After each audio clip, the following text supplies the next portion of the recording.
अच्छे बच्चे कैसे बैठेंगे बेटा? अभ्यास 1B हम लोगों की हो गई।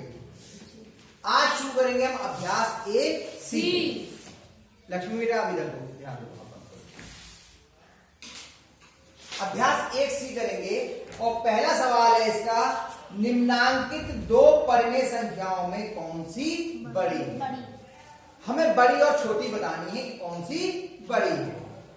ठीक है, तो अभी हम लोगों ने एक काम किया था कि समान और असमान परिमेय संख्याएं सीखी थी। अब हमें बड़ी और छोटी देखना कि कौन सी बड़ी है। तो पहले के पहले सवाल में कौन कौन सी परिमेय संख्याएं हैं बताइए? -4/9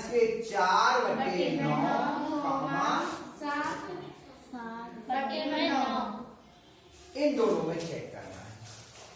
तो ये चेक करने से पहले कि कौन सी परिमेय संख्या बड़ी है, पहले हम लोग एक बात जो हम लोग पहले सीख के आए थे कि कौन सा पूर्णांक बड़ा है, उसको समझ लें। उसको समझने का सबसे आसान तरीका है कि हम लोग संख्या रेखा पे थोड़ी सी बात करें। हम बनाते हैं ये संख्या रेखा।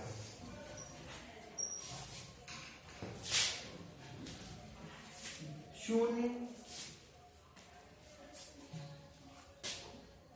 धनात्मक 1 + 2 + 3 + 4 + 5 + 6, इधर -1 -2 -3 -4। इसके बाद करते हैं, 2 बड़ा है या 3? 3। अच्छा, 3 बड़ा है या 6? यानी कि इधर की संख्या बड़ी है दाहिनी तरफ की और बाईं तरफ की संख्या छोटी है। ठीक है। अच्छा, 0 बड़ा है या 2? 2। -4 बड़ा है या -2? 4। अच्छा, दाहिनी तरफ -4 है या -2 है?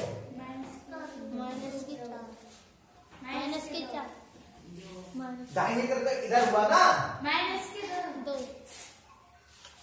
तो बताओ -2 बड़ा हुआ या -4? -2। मतलब समझो, किसी आदमी के पास 2 रुपए का उधार है और एक आदमी के पास 4 रुपए का उधार है। कम होना, ऋणात्मक का मतलब ऋण होना, उधार होना। तो 2 रुपए का उधार ज्यादा है या 4 रुपए का उधार? 4 रुपए का। तो जिसपे कर्ज ज्यादा हुआ उसकी संपत्ति कम हुई ना। इसे 4 रुपए मिल जाएंगे तो भी इस पे 0 रह जाएगी संपत्ति, और इस वाले को अगर 2 रुपए मिल जाएंगे तो भी संपत्ति 0 रह जाएगी। समझ रहे हो? तो जिसके ऊपर ज्यादा ऋण वो कम और जिसपे कम ऋण वो ज्यादा। अगर दो, इसका मतलब क्या हुआ? अगर दोनों संख्याएं ऋणात्मक हैं, अगर दो संख्याएं ऋणात्मक हैं, तो जिसका संख्यात्मक मान कम होता है वो संख्या बड़ी होती है। अगर दोनों संख्याएं ऋणात्मक है तो, यानी कि -1 बड़ा है या -3? -1 बड़ा है या -3? -4 बड़ा है या 0? अरे 0 बड़ा है या +2? यानी कि ऐसे समझिए, धनात्मक पूर्णांक जो हैं ये 0 से बड़े होते हैं। धनात्मक पूर्णांक 0 से बड़े होते हैं और ऋणात्मक 0 जो है वो ऋणात्मक पूर्णांकों से बड़ा होता है। यानी कि अगर कोई एक संख्या ऋणात्मक है और एक संख्या धनात्मक है तो कौन सी संख्या बड़ी होगी? ऋणात्मक या धनात्मक? धनात्मक बड़ी होगी। और जो नियम ये पूर्णांकों पर लगते हैं यही नियम पूर्ण संख्याओं पर भी लगते हैं। यही संख्या प्राकृतिक संख्याओं पर भी लगते हैं यही नियम, और यही नियम परिमेय संख्याओं पर भी लगते हैं। यानी कि अगर कोई परिमेय संख्या ऋणात्मक हो और एक धनात्मक हो तो कौन सी बड़ी होगी? धनात्मक। 0 से धनात्मक परिमेय संख्याएं बड़ी होंगी और ऋणात्मक संख्याओं से 0 बड़ा होगा। इतनी बातें समझ में आ गई? पक्का? आराम से? तो हम संख्या रेखा से आसानी से समझ गए कि जो संख्या संख्या दाहिनी ओर होती है वो बड़ी होती है और जो बाईं ओर होती है वो छोटी छोटी है। होती है। संख्या रेखा पे कितनी बात सही हो गई? जी। चलिए, अब इसको मिटाते हैं। अब सवाल हल करना शुरू करते हैं हम लोग, तो आसानी से हमें समझ में आ जाएगा। अब ये दो संख्याएं दी हैं, -4/9 और 7/9। ये धनात्मक है या ऋणात्मक? -4/9 ऋणात्मक, क्योंकि अलग अलग चिन्हों की है। और 7/9 धनात्मक है या ऋणात्मक? तो कौन सी संख्या बड़ी होगी? 7/9, क्योंकि धनात्मक संख्या बड़ी होती है और ऋणात्मक संख्या छोटी होती है। तो आप लिखिए 7/9 बड़ी है। ये तो पूछे कौन सी बड़ी संख्या बड़ी है? 7/9 बड़ी है। चलिए दूसरा बताइए क्या है? -3/4 -5/8। आप देखिए, सबसे पहले ये देखेंगे -3/4 धनात्मक है या ऋणात्मक? क्योंकि अंश और हर अलग अलग चिन्ह के हैं। -5/8 धनात्मक है या ऋणात्मक? अब दोनों ही ऋणात्मक है तो ये वाला नियम तो चलेगा नहीं। तो अब कैसे मालूम करेंगे? वही करेंगे तिर्यक गुणा करने पर। क्या करने पर? तिर्यक गुणा करने। क्या करेंगे? इधर का जो हर है इसकी इधर के अंश से गुणा कर देंगे और इधर का जो हर है उसकी इस अंश से गुणा कर देंगे। -3 गुणा 8, अब थोड़ी जगह छोड़ के -5 गुणा 4, इसे ब्रैकेट में लिखिए। ठीक है, इन दोनों की गुणा धनात्मक आएगी या ऋणात्मक? ऋणात्मक। क्यों? क्योंकि ये दोनों अलग अलग चिन्ह के हैं। पहले चिन्हों की गुणा करते हैं तो माइनस का चिन्ह लगा लिया। 8 दिया 24 और इन दोनों की गुणा धनात्मक आएगी या ऋणात्मक? ऋणात्मक। 4 पंजे 20। अब देखिए माइनस का 24 और माइनस का 20 कौन बड़ा है दोनों में? -24 -20। अरे बताओ। -20 लक्ष्मी चकरा गई। देखो दोनों ही संख्याएं ऋणात्मक हैं और अगर दोनों संख्याएं ऋणात्मक होती हैं तो जिसका संख्यात्मक मान कम होता है वो बड़ी होती है ना? कौन सी बड़ी हुई? -20 ये बड़ी हुई, यानी कि दाहिनी तरफ की संख्या बड़ी होगी। कौन सी संख्या बड़ी हुई? -5/8। तो लिखेंगे -5/8 बड़ी है। आई समझ में इतनी बात? जी ठीक है, अब चौथा सवाल भी करें। जी। तीसरा सर देखिए, मैं इधर कर रहा हूं, आपको कॉपी में नीचे ही करेंगे। ठीक है, बराबर में लाइन खींच के ऐसे नहीं करना। तो हमारे पास तो एक ही पन्ना है, ये ब्लैक बोर्ड है ना, हम तो पन्ना बदलने की गुंजाइश है। तो तीसरा क्या है बताइए? -7/12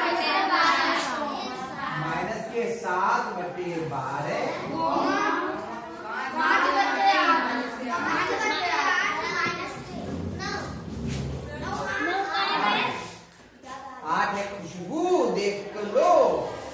ठीक है, चलिए पहले -7/12 कॉमा, पहले जो ऋणात्मक होता है हर उसको धनात्मक करते हैं। सबसे पहला काम क्या है कि अगर हर ऋणात्मक है उसको धनात्मक कर लेंगे। इसका चिन्ह बदलेगा हर का, तो अंश का भी चिन्ह बदल जाएगा। कितना जाएगा? -5/8। ठीक है, अब क्या करेंगे हम लोग?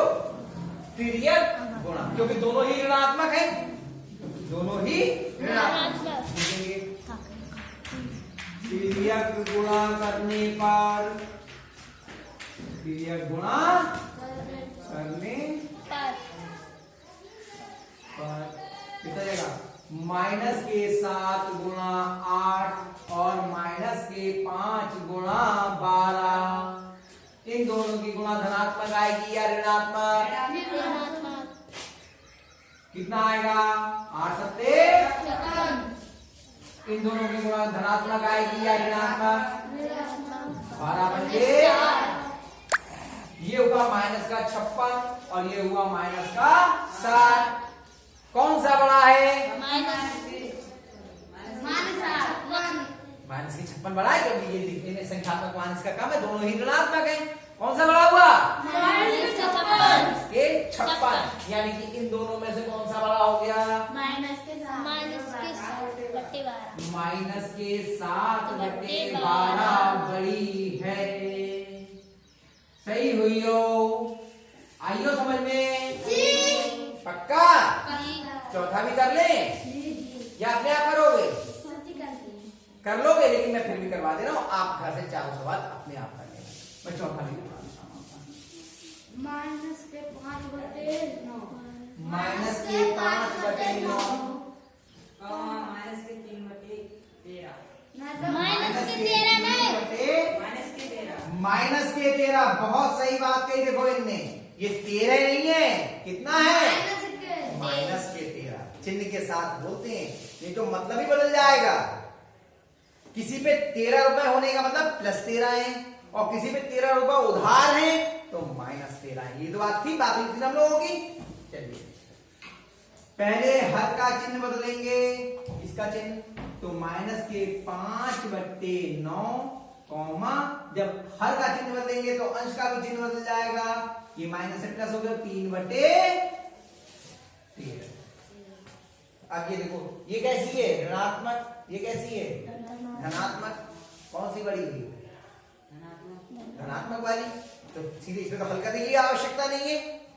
क्या हल करने की आवश्यकता है इसे? कौन सा बड़ा हुआ? 3/13 लिख देंगे। 3/13 बड़ी है। हुईयो? समझ में आइयो? तो डाल लो इसको बहुत जल्दी से।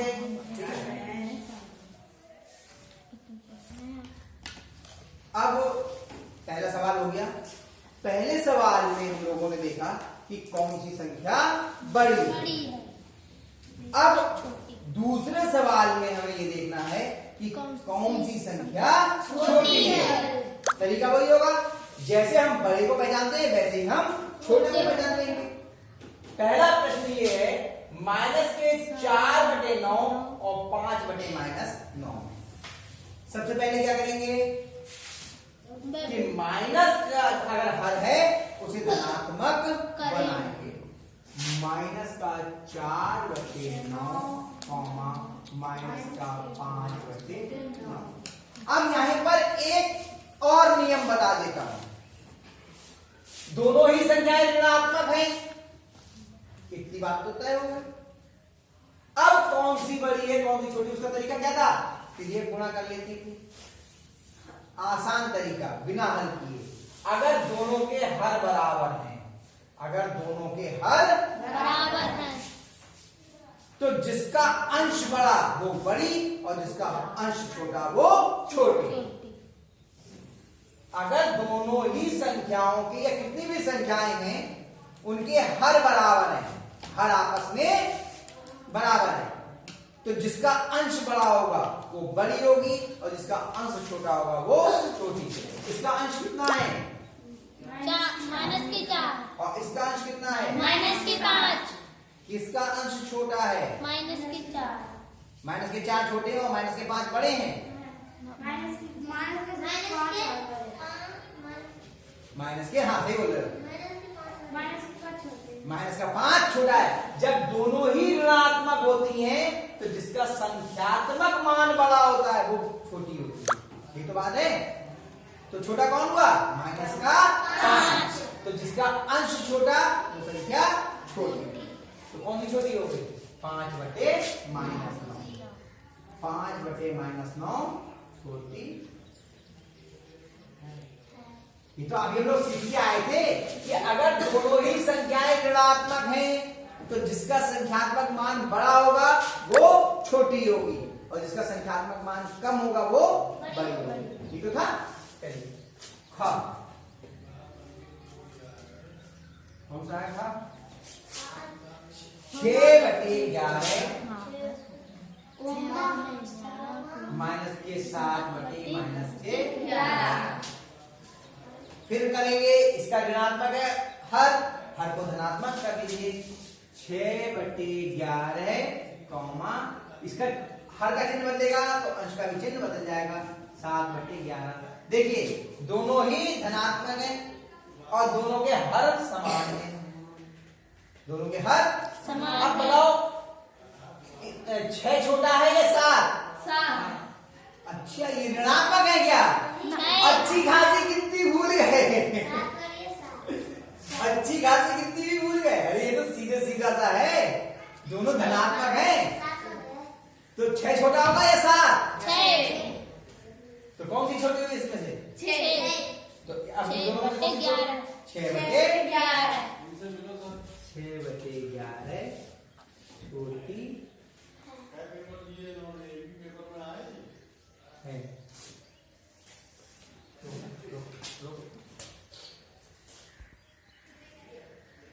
गा है 16/-17 और इधर 3। इधर हर कितना है? माइनस का 17। पहले हर को धनात्मक कर लें तो माइनस के 16/17 कॉमा 17 7 कर लो। मुझसे गलती हो गई। अब तो ठीक हो गया। जी। अब 3। अब देखिए ये कैसी है? धनात्मक या ऋणात्मक? ऋणात्मक। और ये धनात्मक। कौन सी छोटी हुई? ऋणात्मक। ऋणात्मक वाली। तो यानी कि 16/-7 छोटी है। एक भी हल नहीं करना पड़ रहा, सब ऐसे ही जा रहे हैं। 16/-7 छोटी है। समझ में आया या नहीं आया? ये सब नियमों से हो रहे हैं जो नियम हमने पढ़े। ठीक है। घा 4/-3 4/-3 कॉमा -8/9। हर का चिन्ह बदल दीजिए तो अंश का भी चिन्ह बदल जाएगा। -4/3 कॉमा -8/9। अब इसमें देखो हर भी समान नहीं है और दोनों ही ऋणात्मक है तो पहले तिर्यक गुणा कर लेते हैं। इसमें तिर्यक गुणा कर लेते हैं। तिर्यक गुणा करने पर कितना जाएगा? -4/9 और ये जाएगा -8/3। इधर 3 जाएगा ना इधर गुणा में। जो हर होता है वो दूसरी तरफ अंश से गुणा में चला जाता है। ये तो नियम होता है। तो माइनस और प्लस की गुणा माइनस 9×4 आवाज नहीं आई तो मैंने कहा याद नहीं रही। माइनस का आ गया 3×8 बताओ माइनस के 36 छोटे हैं या माइनस के 24? 36। तो कौन सी संख्या छोटी हुई? 4/-3। तो 4/-3 छोटी है। हो गया? ये दूसरा सवाल भी हो गया। तो आपको पहला सवाल कि कौन सी संख्या बड़ी है वो हो गया, कौन सी संख्या छोटी है दूसरा सवाल हो गया। इन सारे प्रश्नों को एक बार अपने आप घर जाके अवश्य कीजिए।